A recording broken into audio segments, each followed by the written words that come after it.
Аққуды атбас бұлар. 6-шы тарау.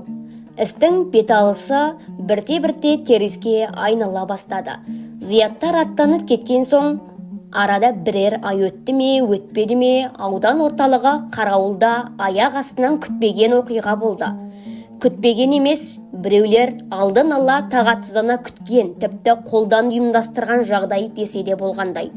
Бұл ашығын айтқанда Шыңғыстау елін жаманатқа қалдырған, ал қанды қол Қарасартопты бір-ақ күнде қаһарманға айналдырған оқиға еді. Бұлай дейтініміз, былтырдан бері Абзал Қарасартоптың Шыңғыстау тұрғындарына көрсетпеген қорлығы қалды ма? Кәмпеске кезінде халықтың қолындағы күнкөріс малын тартып алып, осы елді ашаршылыққа орындырғаны аздай, енді үстеме салық дейтін пәле шықты. Тәңірім-ау, осы салық салмаған не қалды дейсің сол жылдары? Ет салығы, май салығы, астық салығы, жүн салығы, киіз салығы, мүйіз салығы. Бұл салықты жерден шықсаң да уағында төлеуің керек. Уағында төлемесең 5 жылдан 10 жылға дейін абақтыға айдалып кете барасың. Терісі қалың, қол мінезді, көмпіс қазақ, тәуір ақшыдады. Бала шағасы аштан өліп жатса да қолындағы соңғы дәнін өкіметке апарып берді. Алайда қанша көнтерелі болғанмен шыдамның да шегі болады екен. Бір күні шыдамдары шорт үзілді де, аш-аламан халық аудан орталығындағы тұтынушылар одағының қоймаларына лап қойды. Не жоқ дейсің, бұл қоймаларда соңғы айларда жинаған астық та, ет пен май да, қап-қап құрт пен ірімшік те, ұн мен талқан да осындай екен. Кенезесі кеуіп, өзектері үзілген, өлермен аштар қоймадағы азықты лезде талап алып, кәні болды да қалды. Тек Ресейге жөнелтіп, үлгермеген 100-деген тонна ет борсып кетіпті. Алайда аштар оған да қараған жоқ, пышақ үстінен бөліп әкетті. Қарасартоптың халыққа әбден тізесі батқан жандайшап тыңшылары болушы еді. Ашынған жұрт солардың көзге түскендерін сойылмен соғып, шоқпармен ұрып, қан құстырды. Қарасартоптың өзімен бірге ерте келген Олжабай деген жансыз бар еді. Соны әлдекім балтамен шауып өлтіріпті. Бұл түптеп келгенде халықтың алыста жатқан өкіметке де емес, Қарасартоптың қастандығына қарсы наразылық болатын. КПУ бастығына да керек осы еді. Аш-аламан жұрт қойманы тонап, күзетшілерді соққыға жыққан мезетте манадан бергі КПУ-дың қорасы мен әскери комиссариатта тығылып отырған қарулы солдаттар қарусыз халыққа қарсы оқ боратып қоя берді. Нәтиже белгілі. Сол арада 5-6 адам оққа ұшты, қалғандары тым-тырақай қашып құтылды. Міне, ұзақ жылдан бері Шыңғыстаудағы көтеріліс, Шұбартаудағы көтеріліс деп жұрттың дабырайтып, ұлғайта, өсіре айтып жүрген көтерілістерінің сыйқы осы еді. Бұлай дабырайту өзгеден бұрын Қарасартоп бастатқан КПУ жендеттеріне керек болатын. Міне, айнала қаптаған жау. Шыңғыстау ауданынан көтеріліс шықты. КПУ қызметкерлері бандыларды аяусыз жаныштап, Совет үкіметін жанқиярлықпен қорғап қалды. Осылайша жер-жерде көтерілістер көбейген сайын Қарасартоптың дәрежесі өсе бермек. Оқиғаның неден туып, қалай бет аларын Саят қорада жатқан Шәкәрім қажы күні бұрын білмесе де, қарауылда болған жағдайды ертеңінде естіп, іштей қатты өкінді. Аздаған азық түлікке бола, аш-аламан аңқау халықтың босқа арандалап Қарасартопқа жем болғанын қарашы. Бұл КПУ-дың неше жылдан бергі істеген қылмысын басқа біреулерге жапқанына жақсы. Көрде тұр, енді олар аудандағы ашаршылықты да, 4 түлік малдың талан-таражыға ұшырауында бандыларға жабады. Расында да солай боп шықты. Қарасартоп ойбай Шыңғыстауда бандылар бас көтерді деп Семейден қосымша қарулы отряд шақырыпты. Қазір бандыларды ұстаймыз деп сай-сайда тімтініп жүрген солдаттар. Сөрегей солпы солдатта қазақ көрінсе ұстап алып қамап жатқан көрінеді. кейбіреуін куәға тартап қолқат жаздырып алып жатса керек. Ол да ештеңе емес. Шәкәрімнің шошына жағасын ұстағаны сол куәлердің көпшілігіне бандыны бастап жүрген Шәкәрім қажы дегізіп қол қойдырып алыпты. Ондай жалған куәлік бергендерді көп ұстамай қамаудан босататын көрінеді. Тәңірім-ай, мұндай да сұмдық болады екен. Шәкәрім басына бұлайша аяқ астынан бұл түйірілген себебі осыдан жарым ай бұрын Семейден Зиятты іздестірген шұғыл хабар жеткен. Онда белгілі алашордашыл Зият Шәкәрімұлы ұсталардан бір күн бұрын қаладан ебін тауып қашып кетіпті. Ол сөз жоқ. Әкесінің маңында Шыңғыстауды паналап жүр. Дереу шара қолданып қолға алынысымен қалаға жеткізіңдер делінген. Зияттың Шыңғыстауға келгеніне көп ұзамай Қарасар топтың да көзі жетті. Оның Саятқораға келіп бірнеше күн түнеп шыққанын көрген куә бар. Бұрын Шәкәрімге қағушы болған Аңшысүрей, Жұмағали деген біреу бар тұғын. Кейінгі кезде соны Қарасар топ қолына қондырыпты. Сірә қорқытып қолға түсірген болар. Сол Жұмағали апта сайын Саятқораға соғып, сол маңайды сүзіп қайтып жүретін. Жер жағдайын жақсы білетін сол тыңшы Зияттар аттанарда қарсы қапталдағы қалың ұшқақтың арасынан дүрбі салып, бәрін ап-анық көріп отыр еді. Осының бәрін еміс-еміс естіп жатқан Шәкәрім басында ауданға барып, болған жағдайды түсіндірейін деп бір оқталды да райынан тез қайтты. Өйткені дәл қазір Қарасар топқа сену қиын. Ол Шыңғыстаудан бандылар өріп жүр деп Семейден жасақ шақырып әкелуін әкелсе де, іс жүзінде сол бандыны таппай ыңғайсыз жағдайда қалған. Жер көкте жоқ бандыны қайдан табады? Қарулы жасақтың Шыңғыстаудың сай-саласын тінткеніне біраз күн болды. Әзірше еш нәтиже шыққан жоқ. Жер жадысын жақсы білетін бандылар із жасырап әзірше ұстатпай жүр деп күн сайын жоғарыға жалғап рапорт береді. Осылайша ұрынарға қара таппай отырғанда қолдарына Шәкәрім түсе қалса, міне бандының басшысын ұстадық деп дүниеге жар салуы мүмкін ғой. Ар жағы қамау қапас, ату асу өстіп аңдысып жүргенде қыркүйек өтіп қазан айы басталғанда тау ішінде қырбаң қар түсіп ағаш басына қырау тұрып қалған кез. Жаз өтті, енді қауіп бұлты сейілген шығар деп арқаны кеңге салып отырғанда бір күні түн ортасында Саятқораға 4-5 салтатты сау ете қалды. Бөтен емес Әзімбайдың бердеші бастаған өзінің туыстары. Тау ішінде қарулы жасақ жүргенде туыстарының мына келісін түсінбей Шәкәрім бұланталан ашуланды. Шырақтарым-ау, жан-жақтан жау қамалап тұрғанда мына жүрістеріңнің аты не деген аман сәлемнің соңын тоспай. Әлде Шыңғыстаудан банды таппай сандалып жүрген Қарасар топқа банды деген біз деп берілмексіңдер ме? Сол өзіңіз айтқан анталаған жаудан сізді құтқаруға келдік, қажаға, деді бердештей алған бетінен қайтпай. Естіген жоқсыз ба? Семейден сізді ұстауға бұйрық шығарыпты. Бандының басшысы Шәкәрім дегенге олар да сеніп қалса керек. Ал керек болса, бәсе бұлар тым тегін жүрген жоқ, қажағаларын құтқаруға келген екен ғой. Басқа төнген қауіпті бұлар да естіген. Қазақтың ұзын құлағы ауып бара жатқан елдің де құлағына жеткен ғой. Қысқасы, мына келген туыстары Шәкәрім қажыны Қытайға өздерімен бірге ала кетпек. Қиянға бет алған сапардан кері бұрылып ит өлген жерден сол үшін келіп отыр. Сүйеніші жоқ. Жасы ұлғайған қартты жау қолына бұлай тастап кете алмайды. Ел атынан намыс, ертең беттеріне шіркеу болады. Көш басында қалған Зияттың да басқа туыстарының да тілегі осы. Тілге орамды, сөзге шешен бердештің аузынан шыққан өтініш тілекті Шәкәрім көңіл қоя тыңдап отыр. Әрине, оның астарында туыстарының өз қамдары да жоқ емес. Шекара асамыз деп қанша желпінгенімен жеме-жемге келгенде жүректері қобалжулы. Жат ел, жат жерде қандай жағдайға тап болады. Алдарынан не күтіп тұр? Шіркін, Шәкәрім қажыдай басшы болса, бұлардың көші бұлдырақ, салмақтырақ болар еді. Қытай қазақтары атақты ақынды қан көтеріп қарсы алуында күмән жоқ. Ең бастысы бөлінбеу, жасыл қайған қажыны далаға тастап кетпеу.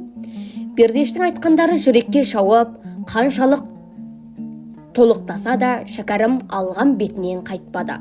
Өзінің Шыңғыстауды тастап ешқайда аумайтынын қысқаша былай деп мәлімдеді. Менің бұл жолы көшке ілесе алмай қалғаныма сендер намыстанбай-ақ қойыңдар, деді туыстарына күле қарап. Тәйірі тобықтының дағдысы емес пе, жаугершілікте бір қариясын жұртқа тастап кететін. Менің баяғы ақтабан шұбырынды кезінде жұртқа қалатын әнет бабаңнан жаным артық па? Ал өкіметтен төнетін қауіпке келсек, несі бар? Ажалым жетсе өлермін. Өз жерінде бір үзім нанға зар болып, мың-мыңдап көз жұмған бейбақтардан жаным артық ба? Құдайсыз кәпірлердің қолынан оққа ұшсам тіпті жақсы шәйіт кетемін. Соны айтып, аз кем үндемей отырды да, осыдан 73 жыл бұрын кіндік қаным дәл осы шақпақ жайлауында төгілген екен. Мен енді бұл жерден ұзап кетуге тиіс емеспін. Сөз бағасын білетін ауылдың жігіттері ғой. Олар бұдан әрі қажыны зорламады. Алдынан өту, қоштасып кету парыз. Ендігісі ақын ағаларының өз билігінде. Түнделетіп келген жігіттер таң алдында сәл көз шырымын алды да, күн шығар шықпастан атқа қонуға қамданды. Қажының өзі де оларды ұзақ ұстағысы келмей. Тау ішінде күпудың жендеттері өріп жүр. Түнде қырбақ қар түсіп қалыпты. Соңдарында қан сонардағыдай сойдақталып із қалады. Аялдамай тез жүріп кетіңдер деп туыстарын асықтыра бастаған. Дәл аттанарда Бердеш өзі қосар атына ер салып, астындағы торжорғаны Шәкәрімге түсіп берді. Қажаға, енді көрсеміз бе жоқ па, қартайғанда тақымыңызды талдырмай жүрісті жылқыға мініңізші, деп алмасына қоймай көндірген. Қажының қарагерден айырылғалы атқа жарымай жүргені де рас еді. Торжорғаның белі берік, басы елпек, жүрісі жайлы екен. Шәкәрім туыстарына арқатқа асатын төте жолды көрсетпек болып олармен бірге аттанды. Сонымен 5-6 адам шығар күнмен таласып, шығысқа қарай бет алған. Алда бұл өлкенің ой шұңқырын жатқа білетін Шәкәрім қажы ойында еш қауіп жоқ, өзімен үзеңгі қағыспа қатарласқан Бердешке Зиятты тапсырып келе жатқан. Зият тұрмыста піспеген жігіт қой, көзіңнің қырын сала жүр дегенді. Кенет бұлар күтпеген жағдай болды. Алдыңғы жақтан тарс-тұрс мылтық атылды. Сай-сайда шөгіп жатқан тұман бар. Күн әлі көтеріле қоймаған бұлыңғырлау мезгіл еді. Бұлар кезеңге шыққанда байқады. Келесі бір белесте аттысы, түйелесі, жаяуы аралас 40-30 адам шоғырланып тұр екен. Бұлар сөз жоқ бандыларды іздеп жүрген күпудың адамдары, деді алдартына жылдам көз жүгіткен Шәкәрім. Көрдің бе, ана жылы жылқыны қырып тастап, енді атқа жарамай түйе мініп жүргендерін. Қарасар топтың қоластына кілең кімнің жау, кімнің ел екенін білмейтін содырлар жиналған ғой. Мен барып іс мәнісін түсіндірейін. Сендер осында күте тұрыңдар. Егер олар оқ шығарып, іс теріске айналғандай болса, бөгелмей кете беріңдер. Олар қуғанмен сендерге жете алмайды. Қажы соны айтып, торжорғамен тайпалта жөнелген. Әне-міне дегенше жол ортаға барып та қалды. Бір-екі рет оң қолын көтеріп, біз бейбіт адамдармыз дегенді білдіре алдыңғы топқа жақындай берді. Әрине өздеріне қарай бет алған жалғыз салтаттының кім екенін қолдарында дүрбісі бар күпудың адамдары бірден ақ таныған. Дәл осы сәтте Қарасар топ не ойлады дейсіз ғой? Шыңғыстауда банды қаптап кетті деп дүниеге жар салып, Шынтуайтқа келгенде сол бандыны таппай масқара болған күпу бастығы Шәкәрімнің келе жатқанын көргенде керемет қуанып кетті. Міне саған банды керек болса, шортанға салған қармаққа жайын ілінді деген осы. Ол Шәкәрім қажыны қолға алуға бұдан бұрын да бірнеше рет қамданған. Бірақ Саятқорада аң аулап жатқан қажыны ұстағанда не табады? Оның арманы Шәкәрімді қылмыс үстінде ұстау еді. Міне, нағыз қылмыс деген осы емес пе? Ана тұрған салтаттылар сөз жоқ бандылар. Шәкәрім соларды бастап жүр. Бұдан артық қандай қылмыс керек? Сен ана жақта тұрған бандыларды көрдің ғой, деді ол қасында жатқан Қалитоп деген башқұр жігітіне. Я, көріп тұрмын. Көрсең, мына келе жатқан бандының басшысын дәл қазір қақ жүректен дәлдеп тұрып ататын бол. Қалитопқа бәрібір. Кімді ат десең де қолы қалт етпейді. Жазықсыз жандардың талайын жайратқан қанішердің өзі. Шәкәрім қажының кім екенін білмек түгіл түстеп танымайды да. Оған әйтеуір Қарасар топтың бұйрығын орындаса болғаны. Ол өзі кіпу жендеттер арасында кісі атудан мерген аталып жүрген. Бесатарын 150 метрлік қашықтықта қойып, шүріппені ойланбастан басып қалды. Қарасар топ дүрбімен қарап отырған. Алғашқа оқ оң жақ иығынан тиді-ау деймін. Шәкәрім теңселіп барып, кілт тоқтай қалды да, дереу артына бұрылып, арттағы серіктеріне қолын сермеп, сендер кете беріңдер дегендей белгі берді. Басында Қарасар топ қажы келген жағына қаша жөнелер деп ойлаған. Жоқ, қашпады. Керісінше атының басын бері бұрып, осылай қарай аяңдады. Әй, сен итке не болған? Қақ жүректің басынан дәлдеп ат дегенім қайда, деді Қарасар топ Қалитоптың желкесінен түйіп қалып. Сонан соң оның қолындағы бесатарды жұлып алды да, міне, бандыны былай атады деп енді өзі көздей бастады. Бұл кезде екі аралық тіпті қысқара түскен, тарс еткен мылтық даусымен бір мезгілде Шәкәрім теңселіп бір кетті де, содан соң ат жалын құша төңкеріліп түсті. Бұл жолы атылған ажал оғы қажының төс сүйегін талқандап омыртқасын үзе, жауырынынан бірақ шығып деді. Бір кезде кіндік қаны тамған тума топыраққа ақынның ыстық қаны ақтарылып жатты. 7 бөлім. Шәкәрім қажы адам баласының не себептен қалай өлетінін, өлгенде адамның жаны мен тәні қалай ажырайтынын жақсы білуші еді. Осы мәселені ұзақ жыл зерттеп, ол туралы үш анық деп аталатын философиялық еңбек жазған. Сол үшін көз майын тамызып, кімдерді оқымады дейсіз. Сонау көне замандағы Пифагордан Эпикур мен Демокриттен бастап Платон, Аристотель, Декарт, Ньютонға дейін, одан бергіде Жан-Жак Руссо мен Дарвинге дейін кемінде 100 кітап оқыған шығарау. Соларды оқи отырып, адамның тәні өлгенімен жаны өлмейді. Адам өлгенде жан мен тән екіге ажырайды деген қорытындыға келіп еді. Шәкәрім қажы дәл осы сәтте әлі де жан тәсілім ете алмай, жан төзгісіз ауыр азаппен бірге денесінің біртіндеп суынғанын сезіне түсіп, бір жағы өлім туралы өз еңбегін тәжірибеден өткізіп жатыр еді. Есіне Абай сөзі оралды. Жан мен тәннің бөлектігі жөнінде кезінде Абай да жазған еді-ау. Өлсе өлер, табиғат адам өлмес, ол бірақ қайтып келіп ойнап күлмес.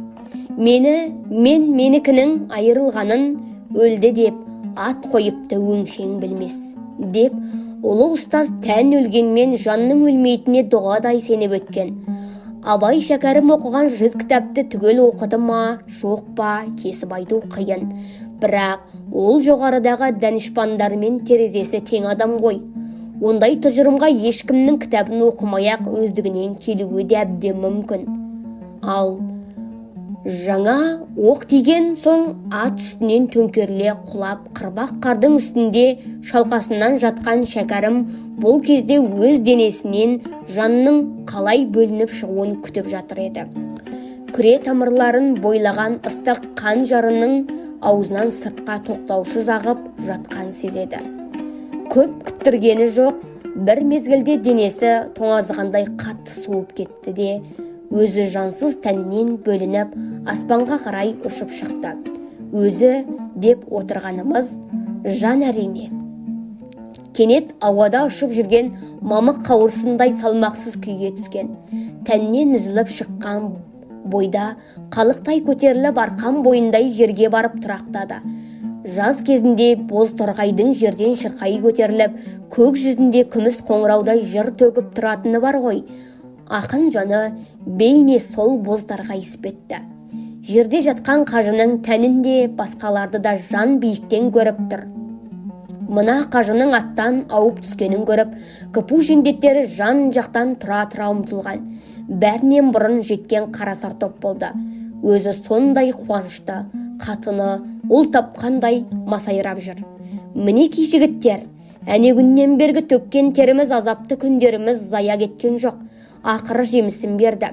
Бандының бәрін қолға түсірмегенімізбен басшысын атып өлтірдік. Енді облыс алдында жүзіміз жарақ, соны айтып болай таман шықты да, жауынгерлер бандының киім кешегін бір-бірден бөліп алыңдар. Бәрі де үстем таптық емес пе? Еңбекші халықтың қолынан шыққан дүниелер деді. Сол сөздің ауыздан шығуы мұң екен. Аш жалаңаш тобырлар жабылып кетіп, мәйіттің киімдерін шешіндіре бастады. Біреуі қасқар ішігін, екіншісі түлкі тымағын, тағы біреуі саптама етігін алып жатыр. Іштен киетін сырма бешпет шалбарына дейін сыпырып алды. Қалитоп деген қажының білегіндегі алтын сағатты шешіп алып, бір сәт қызыға қарап тұрды да, өз алуға батпай Қарасар топқа ұсынды. Басеке, бандыдан сізге деп бір ескерткіш қалсын. Қанша дегенмен қақ жүректің басынан дәл тигізген өзіңіз ғой, деді жарамсақтанып. Ең ақырында әппақ көйлек дамбалымен ұзыннан созылған өлі дененің өзі қана қалып еді. Адам өлген соң суықты сезінбейді екен-ау, деп таңданды биікте тұрған жан. Бұл кезде атына мініп үлгерген Қарасар топ командалық дауыспен саңқылдай бұйырды. Ал енді атқа қоныңдар, өлікті Бақанасқа жеткіземіз. Сол жақта қаралы жиын болады, деді. Сол-ақ мұң екен, 2-3 адам мәйітті әлде бір киізге орап құмдаулы түйеге арта бастады. Көп ұзамай аттысы, түйелесі бар тойымсыз тобыр күнгейдегі Бақанасқа қарай бет түзеді. Жанарқан бойы биікте солардың соңынан ілесіп келеді.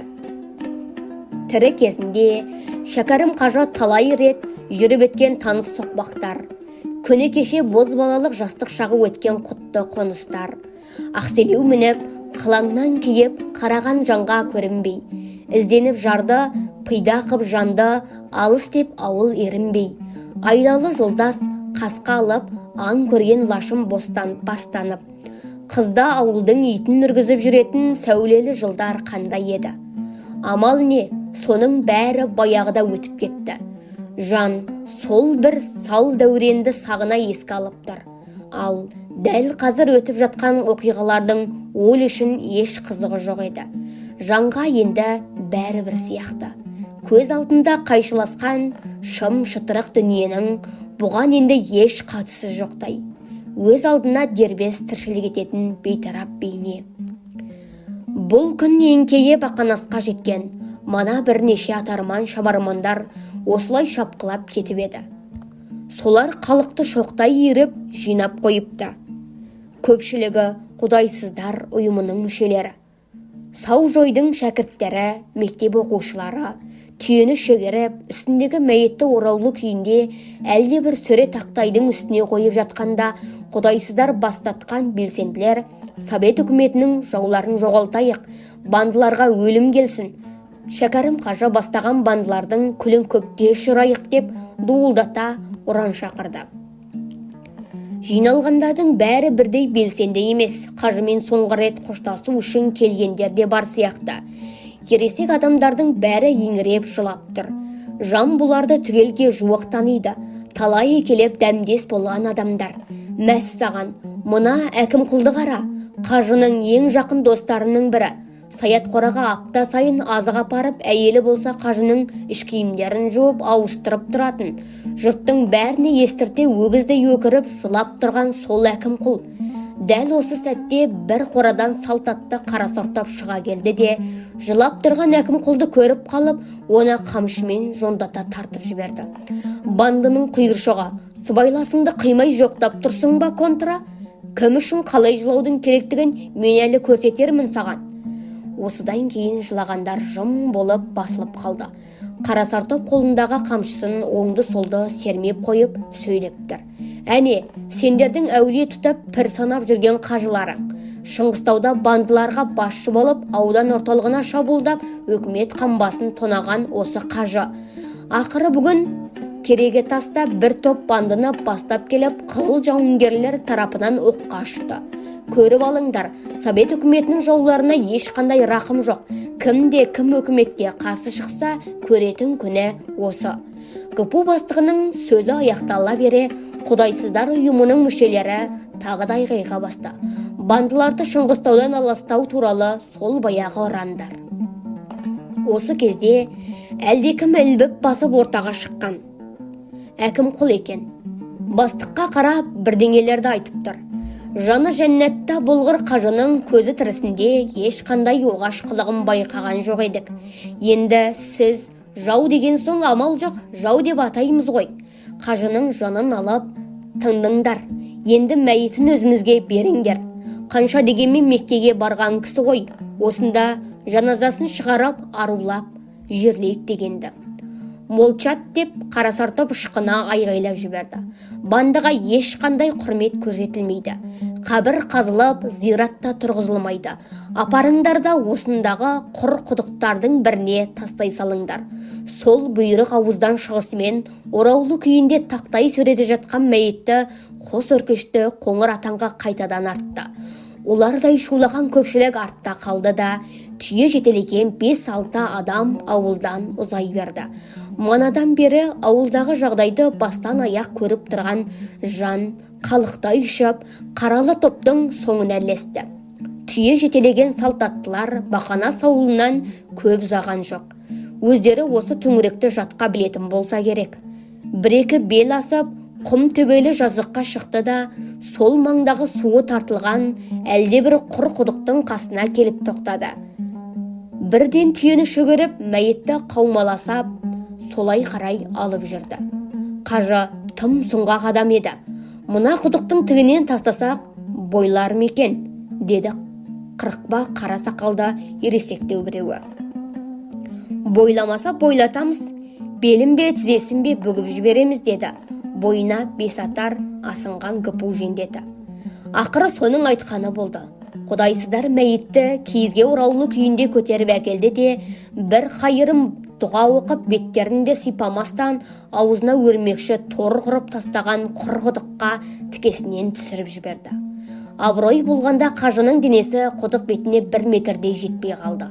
Әлгілер ауылдан кетпен күрек ала шыққан екен. Маңайдан қараған бұта шауып әкеліп, құдықтың кем жерін толтырды да, үстіне құм топырақ үйіп тегістеп тастады. Өз шаруаларын бітірген соң мәйіт жерлеушілер ауыл жаққа қайтып кетті де, құр құдықтың үстіне жан ғана қалып қойды. Қанша дегенмен жан мен тән 73 жыл бірге жасады ғой. Бірден бөлініп тастап кетуге жан өз тәнін қимай тұр. Жан өз иесіне мәңгі қарыздар. Ілім білімге жетік, адамгершілік ар-жданы таза, ешкімге қылдай қиянаты жоқ, қақ жолынан айнымаған кісі еді ғой. Шәкәрім қажы сол тазалық пен құлшылықтың арқасында қажының жаны да енді еш қиындық көрмей пейіштен орын алмақ.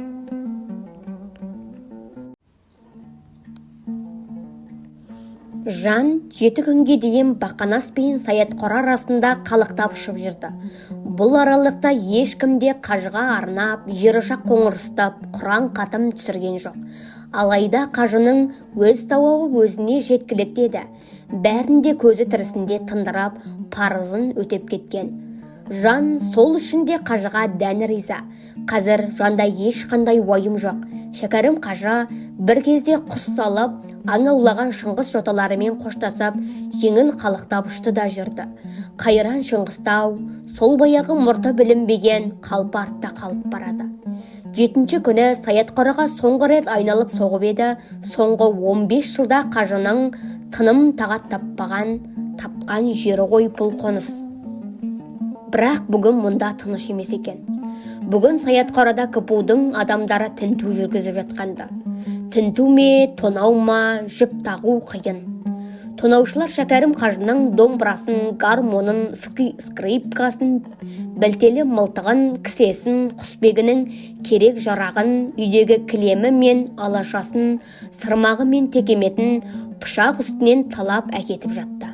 Өмірі жарымаған пендеге бәрі керек, бәріне мұқтаж. Тек саңылаусыз надан жұртқа бір нәрсе ғана қажет емес екен. Ол не дейсіз ғой?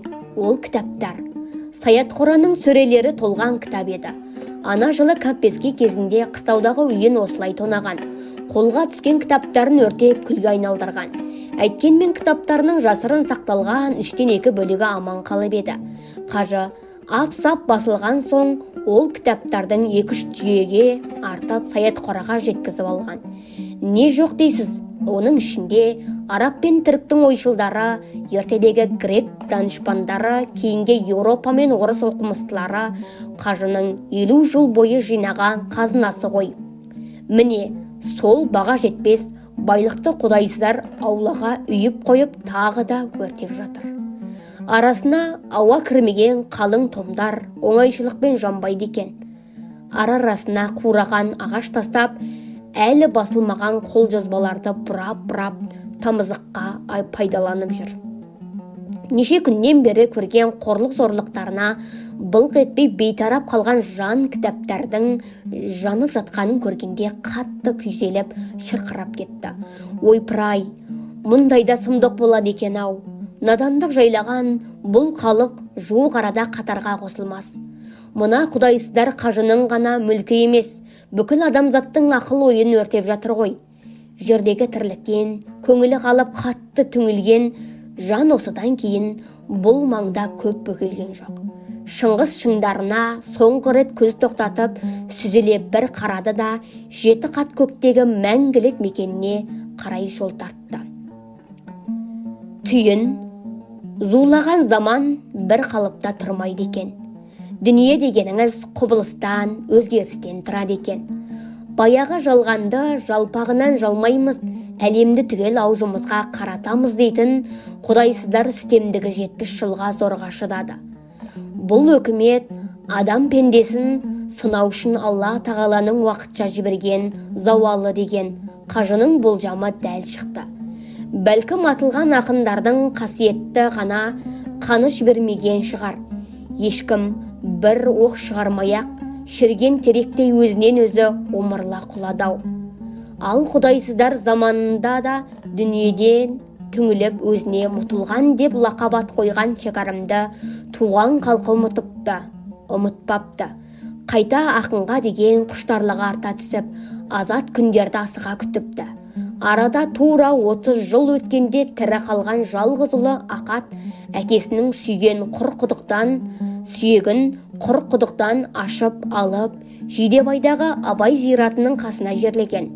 Бұл күнде Абай мен Шәкәрімнің ақшағала күмбездері қос бәйтерек секілді түстік жерден мен мұндалап көрініп тұрады. Қысқасы, ақын арманы түгел дерлік іске асты десек те болады. Заманның тарлығынан амалсыз Қытай асқан кенже ұлы Зияттың қоржынында кеткен ақын шығармалары жоғалмай сақталып, бұл күнде ел игілігіне айналды. Соңынан қуа барған құдайсыздардың қолында Зияттың өзі мерт болғанымен артында ұрпақ қалды.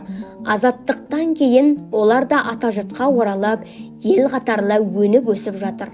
Сөйтіп, ақын сақтап қалуды армандаған асыл ұрық құрып кетпей, осылай жалғасын тапты. Шәкәрім шығармалары том-том болып жарық көруде. Осыдан 5 жыл бұрын ұлы ақынның туғанына 150 жыл толған мерейтойын республика жұртшылығы кеңінен атап өтті. Халықтың шын талантқа нағыз ақынға деген махаббаты ешқашан суымақ емес.